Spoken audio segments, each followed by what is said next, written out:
Hi everyone, welcome to the first session of our Community Change series with our special guests Stephen Patrick and Jamiel Alexander.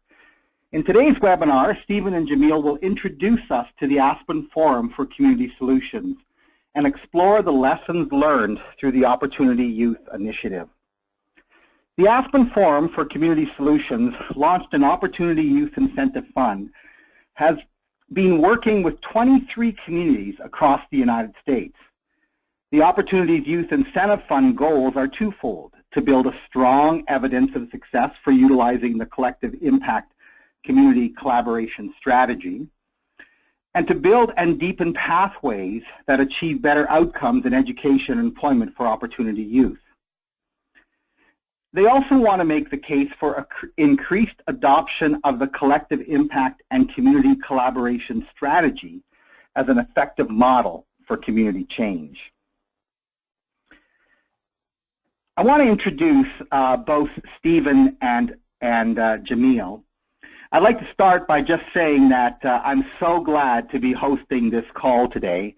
Originally, Liz Weaver had organized it and arranged it, and I was so pleased that she went on vacation because Stephen is one of my all-time favorite people, as is Melody Barnes, who he works with so beautifully in their work at Aspen.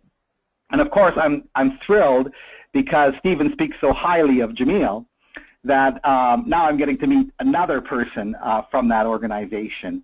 I just know that you're going to love this call today. Let me introduce you to Stephen. He's a dynamic philanthropist. I believe he's one of the top social innovators in the United States. He's the executive director at the Aspen Forum for Community Solutions, where he gives leadership to building the collective impact field, launching and implementing the Opportunity Youth Incentive Fund, and lifting up successful stories of civic engagement and community change. Truly inspirational. His innovative work was already in place as Senior Program Officer at the Bill and Melinda Gates Foundation, and included the development of a portfolio focused on back-on-track pathways that include a post-secondary credential for out-of-school and out-of-work populations. As well as development of accelerating opportunity, the Foundation strategy focused on adult education populations in partnership with a myriad of major foundations. He previously served as Vice President and Director of the Daniels Fund, the first billion-dollar foundation in Rocky Mountain region. Marvelous. Now, for all of you who are listening in, Stephen will be one of the most featured guests, keynote speakers, at the upcoming Community Change Institute in Toronto, September 26th to 30th. You won't want to miss that. It's just going to be incredible. So Stephen, thanks so much for joining us. My pleasure. It's good to be with you all. Now, Jamiel Alexander, and Jamiel, I'm getting that right. I'm saying Jamiel and not Jamiel? Yeah, you're right, Brother Paul. Jamiel. Jamiel. Jamiel Alexander was written off as a negative statistic. What a way to start your bio of street life in Philadelphia. He was court-appointed to do community service in York, Pennsylvania in 2001. There he completed the Crispus Attucks, is that how you say it? A-T-T-U-C-K-S? Crispus Attucks. Yeah, okay, like that. Youth Build Charter School AmeriCorps program. He remains an active alumni. Jamiel served as manager of youth and family programs for 12 years and was responsible for a variety of tasks from grassroots organizing to leadership development. Jamiel is always willing and ready to serve the community in any capacity. In 2012, he was appointed to serve on the National Council of Young Leaders as an advisor to policymakers. In 2014, Jamiel's colleagues on the Youth Build National Alum Council elected him as their president. Wow, what a great story, Jamiel. He was also selected to serve as a fellow with the Aspen Institute Opportunity Youth Incentive Fund. Can't think of two people I'd rather be talking to today. How if I just let both of you give an opening comment, particularly a little bit about your work and about the Aspen Forum for Community Solutions and your particular interest in using collective impact to get to your end. Okay, I'm happy to start. This is Steve Patrick. Thank you so much for the generous welcome and bio, Paul. I'm sure by the end of the webinar, most folks will have to say that you candy coated it too much about me, and they'll probably also want to get Jamiel's contact info right away. So, so again, this is Patrick, and you can learn more about the Aspen Institute at our website and about the Aspen Forum for Community Solutions, which we actually have our own website, www.aspencommunitysolutions.org. So if you want to get a little more depth there, feel free. Just briefly about the Forum for Community Solutions. So the Aspen Institute is a large global think tank. I won't go into great depth about the Institute's work, but it's best to describe it as three big buckets of work. Public programs, which are sort of best represented by the public-facing event called Aspen Ideas Festival, which just happened 2 weeks ago in Aspen, Colorado, our campus in Aspen, Colorado. Those are the public programs, lots of things besides Ideas Festival. And then policy programs, which I run one of the policy programs, the Forum for Community Solutions, and leadership programs, where there are literally dozens of different kinds of fellowship programs housed at the Aspen Institute.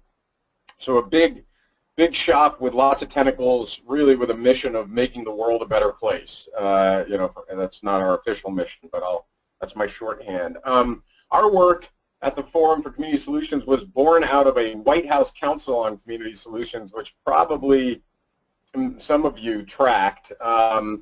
And coming out of that White House Council, assemblage of community leaders, national leaders, corporate leaders, a real cross-section of leadership from across the U.S., they landed on two very important things in the moment that they existed for 1 year. You know, wrapped up their work about 4 years ago under President Obama, and they sort of pushed the country to think more about collective impact and deep cross-system, cross-sector collaboration. And thank God, folks like Tamarack and many of you north of the U.S. border were already doing this work and had blazed a path for us to try to follow, because we know in many, many, many ways Canada is ahead of the U.S. on this one. I personally believe Canada is ahead of the U.S. on many things, but that's also a non sequitur. So the White House Council said, collective impact. Our country needs to do more of this kind of work deep in community to make positive change, regardless of the issue. And then that White House Council said, there is this giant population of disconnected youth, nearly 6 million 16 to 24-year-olds in Europe. They tend to call them NEETs, not in school or employed. And we in the U.S. have to do something about this group of disconnected youth. And frankly, in many conversations with young people, the White House Council members said, you know what, these young people are so optimistic and hopeful.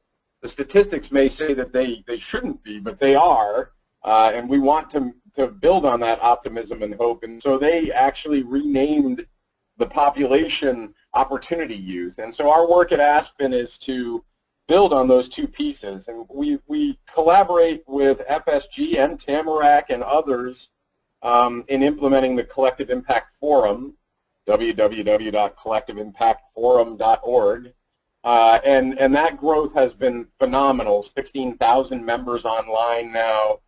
Funder community of practice with philanthropy of nearly 200 different funders who are actually practicing collective impact in their communities or even in national portfolios. It's a mix of regional, local, and national funders, and a whole lot of tools for those of us who believe in this deep community collaboration approach. So we do that, and then as Paul was describing, we implemented the Opportunity Youth Incentive Fund, which is a funding collaborative of approximately 20 different foundation partners. I like to call them the NPR funders because they tend to get named as sponsors of our national public radio in the U.S.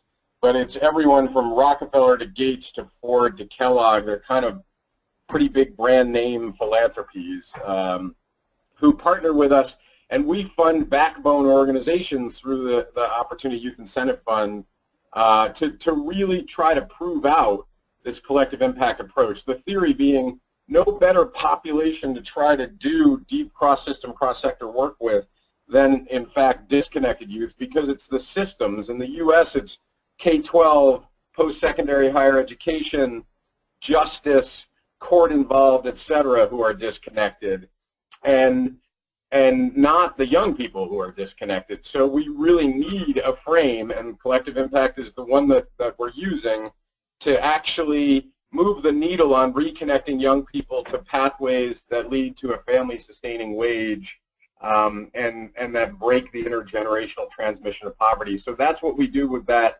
Opportunity Youth Incentive Fund in support of 23 very diverse communities across the country, from Philadelphia to Oakland, from New York to the Hopi tribe, from rural Northern California and 2 tribal communities to rural Mississippi, and to places like Chicago. So a very diverse set of grantee partners in that work, and that's the work day to day of the Aspen Forum for Community Solutions. And I'll say more about some of that work later on, but I want to pivot to introduce Jamiel, or to let him do his own introduction, and just say that we've learned a lot, and I'll say more about this, about really elevating the voices of those whose lives you're trying to impact in the work that you do in collective impact. That's kind of a missing piece in the original frame that FSG put forward. And so in our work with the Opportunity Youth Incentive Fund, we had the great privilege to connect with young people from the beginning, invite young leaders onto our leadership council so they sit next to the Rockefellers and the Ford Foundations of the world. And we had the great serendipity of having Jamiel join us on our leadership council. And then because of his leadership as a former Opportunity Youth, we call him OG now. He'll have to explain what that is. But as a former Opportunity Youth, his voice has been vital to the development of our initiative, and also to engaging young people from the beginning in the work that we're trying to achieve in the communities with whom we partner. So I'll kick it over to Jamiel and let him introduce himself, and apologize for the long introduction, but I wanted to get the frames out there. Thank you. Wow, man. Thank you, big brother. You already know, big brother Steve. Oh, much love and respect. Thank you to Sister Sienna, Stephanie, Brother Paul, this opportunity. Even for the bio, I want to kind of, just kind of give you a little bit of some of the meat and bones of the bio, just a little bit, because this is my first time. Thank you, in Canada. It's love. So long story short, I'm here by way of community service as a punitive measure through the juvenile justice system.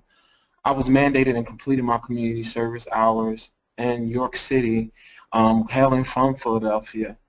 I was a young knucklehead, as some of the old heads kind of referred to me growing up. And thank you for the blessing, big bro, because as an OG, just kind of transitioning out the streets to, just staying a positive influence. I respect that coming from you, Steve. So in York, while I was doing my community and complete my hours, I was introduced to the Youth Build America program, which is a comprehensive program that serves young people ages 16 to 24 with the emphasis on leadership development and a focus on rebuilding our lives while we rebuild our communities. It's more of a stipend earn and learn program, and upon completion you receive your diploma or GED, an education award to go back to school, and some certifications. After I completed the program in 2002, I was hired as a staff, and kind of fast forward a little bit to 2012, I was actually recommended as an outstanding young leader to serve on the National Council of Young Leaders, and Youth Build was and is my sponsoring organization. Long story short, while we were there, you had about 20 young leaders from across the nation in their respective sponsoring organization, whether it be Youth Build, City Year, Teach for America, Public Allies. We started realizing, just really starting to focus on some of our issues and challenges growing up, We were labeled from low income to at risk to disconnected, and I appreciate Big Brother Steve. We actually harnessed the name Opportunity Youth. We needed an opportunity, but at the same time, there was an opportunity for America to start investing in the youth. So while we were there in Boston, just really trying to mesh and mold and build community, we really realized that some of our stories had similarities, and disenfranchised and economic barriers and all kinds of challenges. So we actually crafted some recommendations, to decrease poverty and increase opportunity in America. That same year, Brother Steve actually said that you already know the White House Forum for Community Solutions emerged, Opportunity Youth Network emerged, and they always wanted the voice of the young people just to kind of give their perspective. And one thing I want to kind of pause for a second, and this is just being, respecting Aspen as a think tank in a way where they actually challenge us as National Council of Young Leaders, now Opportunity Youth United, really encouraging our allies and even our trailblazers like Miss Mel, Sister Mo, and even Big Brother Steve. We have to unite. So they challenged me. I took it as a challenge to be more intentional as far as how we serve and how we move forward. And I really believe the collective impact framework as a community organizer, it not only gave me a frame, but it gave me a blank canvas in how I could organize artistically and continue to fulfill my purpose of service. Like Brother Steve said earlier, National Council of Young Leaders, we was asked if we wanted to be a part of this from the beginning. It was myself and another sister named Shanice, who hails from Baltimore. She's a public ally. And while we were serving there, the framework became more intentional in a way where we were at the table with the Leadership Council creating this common agenda from the beginning as we went over the RFPs and even through the common progress measures. Our commitment to Aspen was more so making sure that we bring other young leaders throughout the sites as we begin to move forward, and even harnessing the relationship that we have with the OIU as bringing other young leaders to the forefront. Some of the mutual reinforcement activities were, to highlight local. Some of the young people were doing the work. They were not really seen. We can talk about tokenism and different things like that, but I'll kind of talk about that a little later on. But communications, as far as another tier. Then we actually did quarterly calls. Now we do monthly calls and just really doing some social media engagement. And even as a backbone back then, like Brother Steve said, you kind of funding through the Opportunity Youth Incentive Fund as far as funding the backbone, but we challenged ourselves to kind of let Aspen be the backbone as far as when it comes to young leaders being actively involved as co-creators. And at a time, we've always honed the fact that, there's nothing for us without us. You talking about helping the young people doing this and doing that. Why not have them there? And I respect Aspen for this to this day. And while I would like and still continue to serve, because when I lost my job in 2013, I actually went back to school and I asked them if I can do an intern just a little bit more, and I was blessed and offered to be a fellow. So I guess I can kind of pause there if you like, but I really appreciate this opportunity, and thank you all again. Yeah, Jamiel, that's a great story and an inspiration for us, to kind of hear how you've done that work. So let me talk about so you're doing this near Philadelphia, mm-hmm. and your Opportunity Youth project there. Can you talk about it more specifically, and maybe how does it affect individuals, like young people themselves? Is there like a group of you working together there? Whew, I love you. So because of the national work, thank you. So because of the national work, one thing we are doing as far as a sponsor organization, we are actually creating community action teams because, with our background, it started in the grassroots, and we're actually pushing these policy recommendations. But when it comes down to it, the city that I live in, we're averaging, shootings every 2 to 3 days. You're talking about there's lack of opportunity when it comes to young people. We, in your community, we didn't even have our summer job program. Like I said, I'm in York City, which is about an hour. If you want to drive, me driving is about an hour. about an hour 15 half. So so that kind of share that. So with the community action teams, just more local effort in a way where really engaging other young people to kind of really speak up. We say speak up, show up, and just kind of stand out in a way where, like, okay, we went through this particular situation, but if you know anything about living in poverty, we know how to make a quarter scream until the eagle.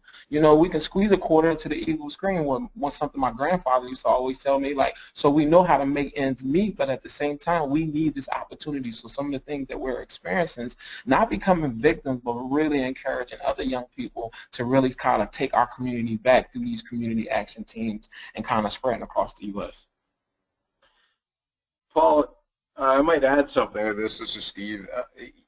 What's been amazing about the galvanizing work of the White House Council for Community Solutions is a number of national networks have emerged that didn't exist. So 5 years ago in the U.S., we didn't have this large Opportunity Youth Incentive Fund that's invested billions in the backbone role and leveraged many millions more in public dollars.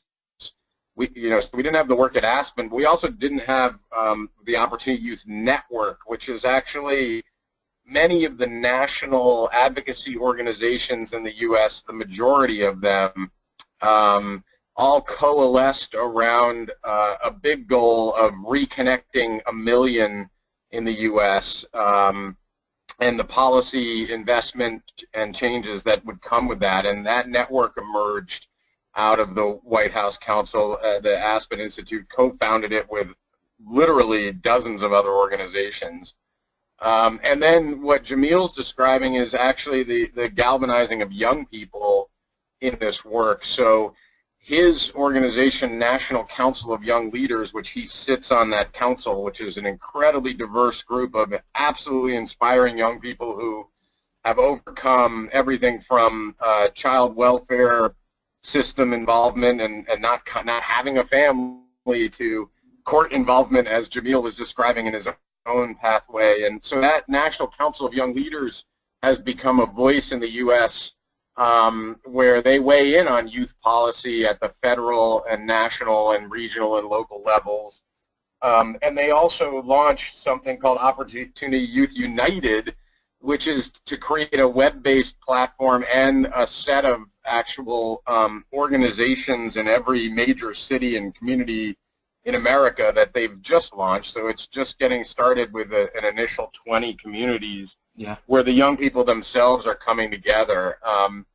And it's pretty exciting to see all of that work, all towards a shared goal of dramatically increasing access to opportunity. I'd say a lot of it is anchored in the collective impact work on the ground.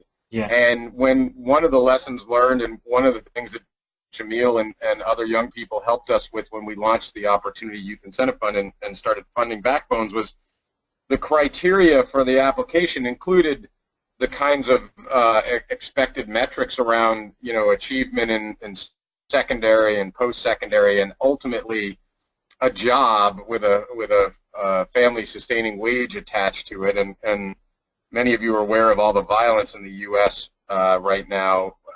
Sometimes some of us refer to it as the sort of illuminating of American apartheid and the unfinished business of overcoming a history that includes slavery and Jim Crow and genocide of native peoples, etc., that we have to reconciliation with.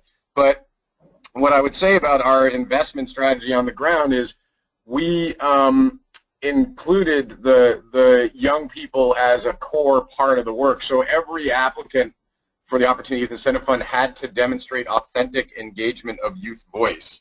And while some communities were more authentic than others, it has helped create a groundswell. And I would say that's one of the sort of, I'd say, 3 most important lessons we've learned about implementing collective impact.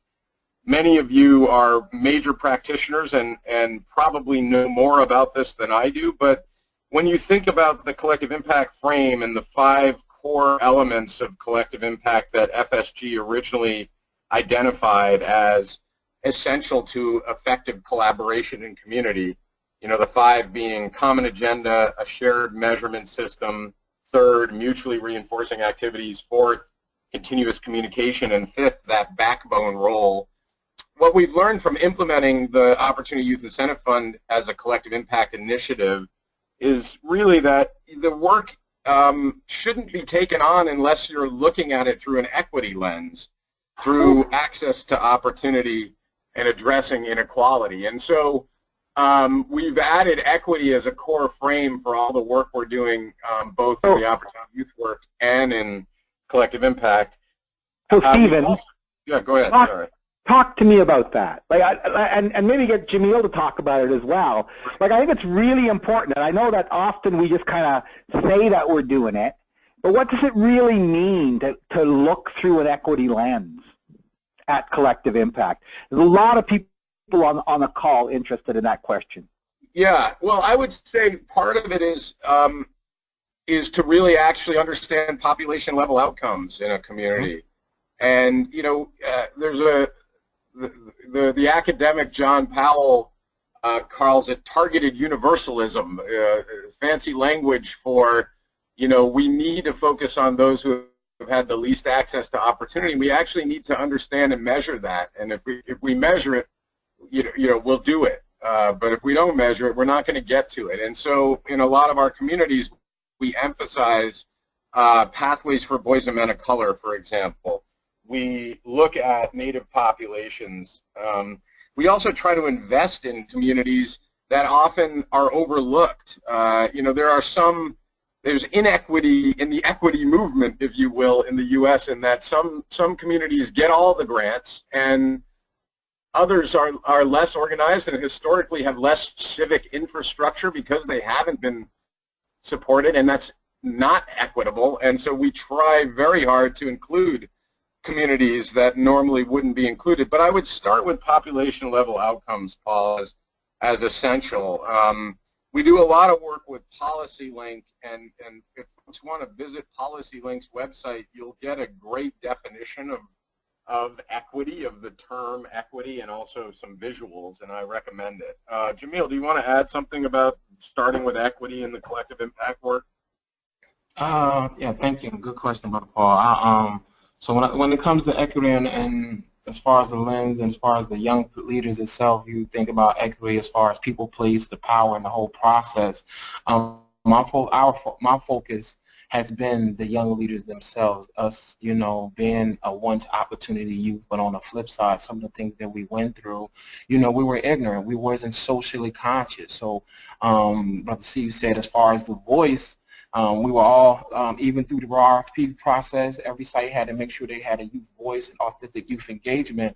But in our role as the OIU National Council of Young Leaders, what does that look like to really be engaged?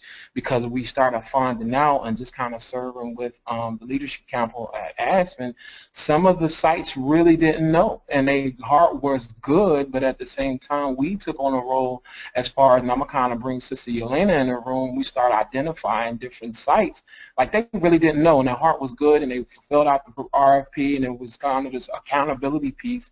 But on the flip side, we had to break it down in a way where at our convenience we had the pleasure of hosting 3 different sites where you had Philadelphia Youth Network really doing some advanced work, and Seattle, and then you had Atlanta, who was actually trying to start off, but then you had rural Mississippi who didn't know where to go. So the power that we had really starting to trying to empower them, our sites, to kind of really have the young leaders, whether it be a particular place, and even that process and empower. I'm going to keep going back to that equity and empowerment, Liz, in a way where just touching the issues themselves, whether it be adultism, because some of them didn't even realize that you're asking these young people to come, and you're getting all these particular case studies and different things like this, but they're not getting nothing out of it.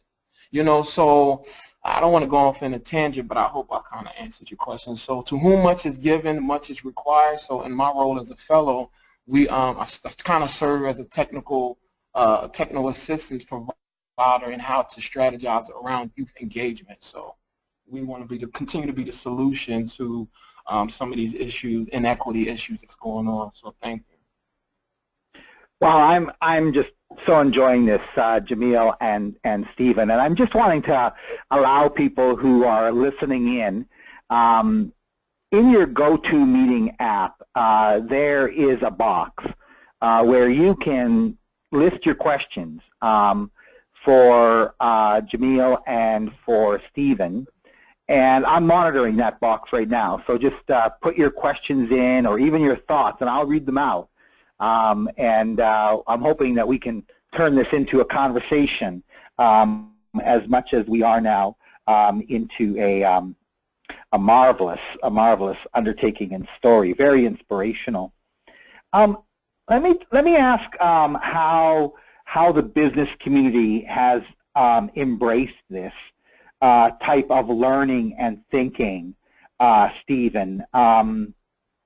You know, in April, we are bringing together all the top business leaders in Canada who are interested in poverty reduction, and we're putting together. We now have 72 cities that are operating in a collective impact way to reduce poverty in their cities, and developing common agendas there. And we're bringing all these business leaders together to talk about business leadership in particular. It seems like there's a fair bit of interest in your work at that level. Yeah, thanks, Paul. It's been remarkable to me to see the response from the business community. We still have much to do, and actually overlaying an equity frame in the work with employers has been a work in progress. But you know what happened with us, and I see you've got the 100,000 Opportunities logo up, was as we began to implement the Opportunity Youth Incentive Fund and work with communities in this deep collaborative approach to scaling second chance pathways for so many young people who often never had a first chance. A couple of leaders, Starbucks and the Schultz Family Foundation, Howard Schultz, the CEO of Starbucks, they saw what was happening around the momentum for Opportunity Youth, all those national organizations I named, not just our work at Aspen, and then they recognized that we had a network at scale of communities working on the Opportunity Youth Challenge in our country, and so they approached us and said, you know, looks like you've got this collaborative work going on and some new pathways starting to emerge and beginning to get some outcomes. Seems like you're missing a key piece, the employers. And our response was, yeah, we really are. Bring it. And so we worked collaboratively to launch something called 100,000 Opportunities. We're actually, you know, going to achieve more than 100,000 hires of former Opportunity Youth across 40 different companies that have now signed on to join this initiative. I would say the core group of companies are very serious about this. They are trying to change business practice to create more supports for non-traditional young people coming into their companies. There's a lot of work we're doing right now because we collectively don't want an entry-level job to be the destination. We want it to be the launch for the young people. And so we're seeing a whole bunch of momentum. If somebody had said to me 3 years ago, hey, 40 major corporate leaders are going to coalesce around increasing opportunity for the youth and young adults who are out of school and out of work in America, I would have told them they were crazy. And what we're seeing is some commitment across these companies to real policy change. For example, there's a whole movement in the U.S. called Ban the Box. And what that means is getting rid of the box on an employment application that asks the question, do you have a criminal record? Too often employers have used that to immediately put that application in the not for hire pile or in the trash if the box is checked. It becomes a kind of dismissing tool. And we're seeing companies ban that box and actually meet people where they are, provide real second chances. We're also seeing a lot of focus on upskilling, and by that we mean creating career pathways within these companies that increase retention and support. So I've been really pleasantly surprised and frankly kind of blown away by the engagement of the corporate sector in the opportunity youth space, building on the kind of collaborative collective impact approach that we've implemented on the ground.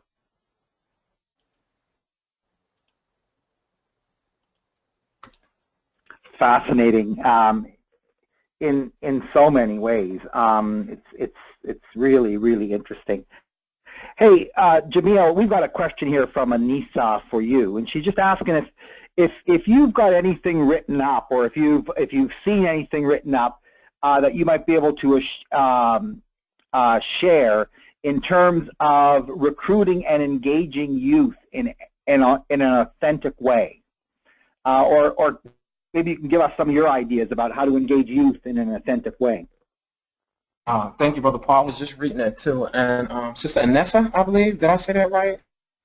I don't want my American craziness to go crazy. Yeah, no, I'm not sure. I think it's Anessa or Anissa, yeah, one of the two.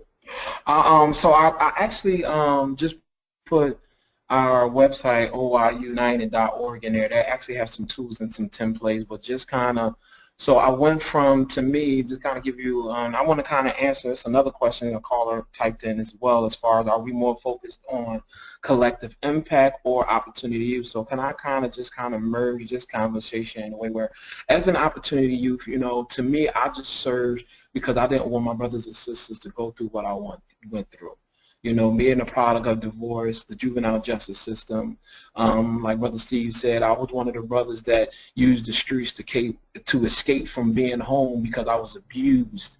You know, discipline was a form of torture to me. Like, I was literally beat with 2x4s and stun guns. So I really want to kind of speak passionately here because, like I said, as I became more conscious, the collective impact framework gave me intentionality of how to continue to serve. So I want to kind of speak to that as well. So now that I serve as a fellow, some of the things that I was able to experience as an organizer, but at the same time, really using some of that social service field that I kind of served as a staff once I graduated, as far as instead of going door to door like a case manager to make sure the young people get to school, you know, I've learned how to do some social media and organizing in a way where you might have to hit an inbox up, you might have to tweet, you might have to find out what are they doing and how they doing it through Facebook. So that whole creating a common agenda, some of the issues that's going on in Louisiana, that's going on in Florida, all of it based around police brutality, there may be a common agenda so we can move forward together. So, man, much love and respect. I'm going to pause there. Nice, nice. Stephen, anything to add?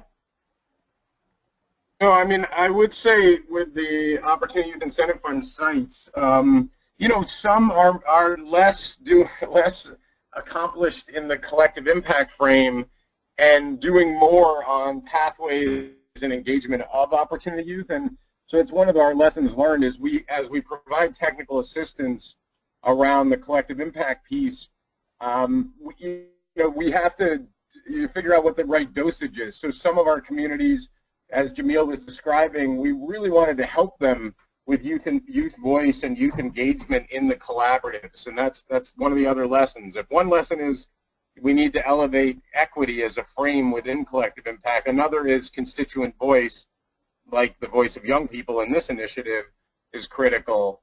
And so some communities needed that. Others said, wow, we've got this on the youth side, on the youth voice side, on actually thinking about starting with a pathway here and a pathway there that actually connects a young person to post-secondary education or a dropout to K-12. But they haven't been as successful on the collective impact backbone role and of sort of herding the cats across multiple systems towards a large common goal. And so we've had to provide technical assistance more in that space for other communities. So as we've learned from Tamarack as much as anyone, you know, context matters, and every community starts at a different place with a different priority focus. And our work at Aspen is to try to help them fill in some of those gaps and kind of hold two parallel ideas. One of starting somewhere with the young people the other of coordinating and connecting these large systems that frankly just fail our youth and young adults so regularly. And so that's the work. Great. And yeah, that's what I would say. That's great, Stephen. Thank you. Jamiel, we got another question here from Janson, Janson. And Jamiel, he's wondering if you could speak as a millennial in working effectively across generations with Generation Y, X, or Boomers. Oh man, I'm terms out in the United States as well, like Boomers and Generation Y and X, and yeah, we are the millennials. Thank you, I appreciate it. And that's one thing. I can share my experience, but as far as an expert, there is a program here, and I'm actually about to go online and check it out real quick. But I know there is a program that do the 2-generation approach with Aspen. It's called Aspen. So I'm actually posting that right now, as far as some of the logistics behind it and kind of helping out as far as the particular framework. But as far as me as an individual, one thing I've realized, the more I continue to grow and the more we continue to grow as young leaders, going back home and even some of the situations that was happening in my life when it came to my parents, and really realizing that, you know, they had, you know, especially my father, I love him to death, he had his own demons, you know, and some of those things that he had to deal with, but him being inspired through me, and then him encouraging his mother. So when it comes to my experience, you know, just kind of continue to be the change that you want to see in the world. But on the flip side, if you want some framework, I actually just kind of posted this program that I'm actually trying to, you know, enlighten and develop myself when it comes to a 2 generations, 1 future, and the whole framework around that. So that's just a little thought on it. But as a millennial, you know, I feel like we're more receptive to backgrounds, cultures, and I don't want to sound crazy, but to me, you know, we're at a place where, you know, we can organize over effective change for our future, you know, that disruptive change. Nice, nice. Okay, we've got a comment from Erica. She's saying, here in Ontario, I use a health impact assessment toolkit to examine the health equity part of our engagement. This tool is a valuable resource and aligns with CI as it allows to scope our priority POP. Identify positive, negative impact, create mitigation strategies, monitor and share. It is easy to talk about equity, but it has no value if you do not document your process. Very consistent what I think both Jamiel and Stephen were saying. I really encourage others to look at HEIA or HIA tools to help them plan and document their equity discussion and process. Well, thanks for that, Erica. And maybe, Sienna, you can find those tools or work with Erica to find them, and we can post them post-event here and have that dialogue. I'm going to something to that? Yeah, absolutely. Go ahead, Jamiel. And I think that's one of the things that a collective framework, the collective impact framework, helps. Wherever I am weak, there is someone that is strong and knows. You know, I'm gonna sound cheesy real quick and take it back to Mother Teresa. One of the things I really respect her. You know, I cannot do what you can do. You cannot do what we can do, but together we can do great things. So thank you, Sister Erica, for sharing that. Nice, nice, very good. I'm just wondering, we've got a question here now from Denise, and maybe we'll make this the last question of the day because we still got to wrap up. Denise asks, Stephen spoke of equity in terms of population level outcomes. Jamiel talked about effective engagement beyond tokenism and power issues. What is or are the keys to equitable and meaningful engagement of people affected, in your case youth, through the collective impact process? Jamiel, you want to start or you want me to? Go ahead, brother. I'm actually trying to write to get this thing right. I don't want to say the wrong thing. Yeah, I may need to reread the question, but it's you know, I wouldn't necessarily say there's only one way to do this. I think there's one of the other lessons for us in the opportunity youth work and in the collective impact work is that really change happens at the speed of trust, and you cannot work around the kind of relationship building that's so critical to impact in community with community. And so I think folks have different ways to address that in terms of youth engagement or constituent engagement in collective impact.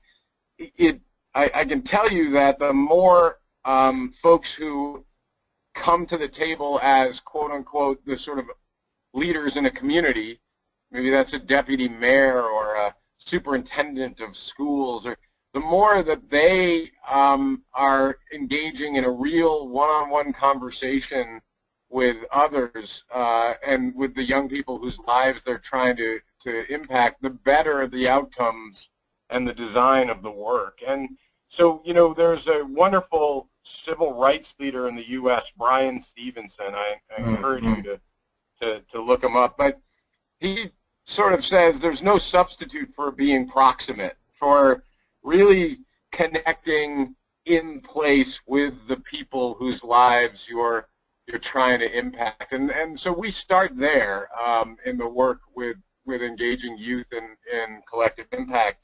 There are also some other important lessons. I mean, I think the more that you not only talk about equity but also talk about privilege, so that those of us who hold a lot of privilege in these communities and in the relationships are aware of that, and that creates the ability to make room for more equitable engagement. You really, Jamiel referenced tokenism earlier, and I think that's an important thing that you have to acknowledge. One young person on a committee does not make for youth voice in a collective impact collaborative. Yes, sir. Yes, sir. Yes, sir. So you need structures, whether it's an entire youth committee that then has a mechanism for engagement with the other shared tables, or it's a process where a number of young people are actually deciding who sits in the collaborative. There are a lot of different methodologies that we've seen utilized, but to the earlier posting in the chat, it's important to have a process and a mechanism. Go ahead. Sorry. No, I was agreeing with you, big bro, and much love, and just kind of writing down what you said. I appreciate your wisdom, because I have to think for a second, but it would be like for acknowledge when it comes to the situation that we come from as far as opportunity youth. Acknowledge the fact that we do start off in a deficit in these low-income communities. I don't know how it is in Canada, but I'm gonna speak for Pennsylvania, from the streets of Philadelphia, living in New York City. We're born into poverty, right? So let's acknowledge that. The second key to me would be more so. And Brother C spoke to it for a second. Those relationships, that whole change happens in speed of trust.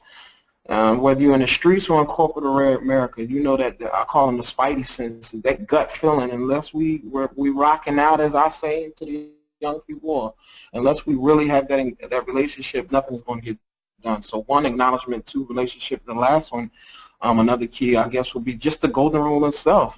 Treat other people how you want to be treated. So that's just offhand, off script, but and thank you, Brother Steve, for his wisdom. I hope we suffice that question. Well, I'm just so motivated by this call, and by hearing from you, Jamiel, and your amazing story, and you've got such a great way of sharing information with people, so that it really matters. So just appreciate that, and welcome to Canada. Your first, like you said, your first call into the country. We're going to have to have you up here sometime soon. Stephen, again, thanks so much for your wisdom. We're so looking forward to seeing you at the end of September at the Collective Impact Summit. If those of you who haven't had a chance to check that out, go to the Collective Impact Summit website. We're going to be sending that out to you in a post email. And you're going to just learn a lot more about the amazing work of Opportunity Youth and the work of collective impact and community engagement and so on. So thanks again to both of you for an amazing learning today. And I'm going to pass it on now to Stephanie to wrap up the call and just to provide a couple of announcements, particularly around Severin Kulis Suzuki, the daughter of the great Suzuki TV show. Sorry, it just slipped my mind at this point. That's just like a Canadian embarrassment. David Suzuki. Sorry, and so yeah, Stephanie, I'll pass it on to you before I embarrass myself anymore. Thanks, everyone, so much. Great. Thank you so much, Paul, and thank you, Stephen and Jamiel, for sharing your insights and perspectives.